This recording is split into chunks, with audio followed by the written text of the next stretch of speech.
السلام علیکم ورحمۃ اللہ تعالی وبرکاتہ۔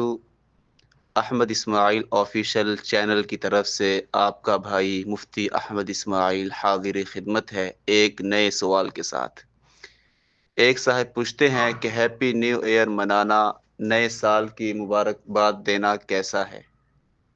سب سے پہلے یہ بات ذہن میں رکھیں کہ نیا سال منانا اور اس کی مبارکباد دینا بے اصل ہے۔ نئے سال کی آمد پر خوشی منانا، پٹاخے پھوڑنا، تالیاں بجانا، سیٹیاں بجانا، ناچ گانا کرنا یا نئے سال کی مبارکباد دینے کے لیے اپنے موبائل وغیرہ سے ایک دوسرے کو میسج وغیرہ بھیجنا، یہ سب غیروں کا طریقہ اور ان کی نقالی ہے۔ شریعت مطہرہ نے غیروں کی اتباع اور ان کی مشابہت اختیار کرنے سے سخت ممانعت فرمائی ہے۔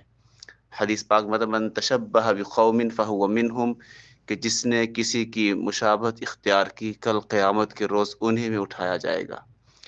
البتہ ہر مہینہ کا چاند دیکھنے کے وقت اور قمری سال کے آغاز میں یہ دعا پڑھنا بہرحال مسنون ہے۔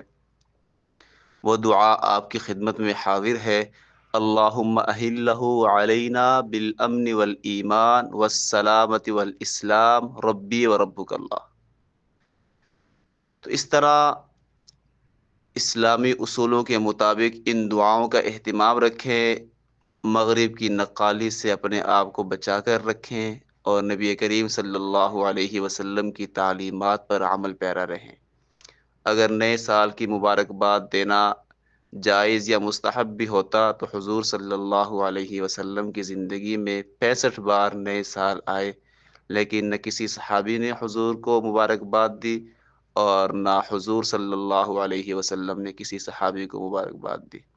اللہ سمجھ کی توفیق عطا فرمائے۔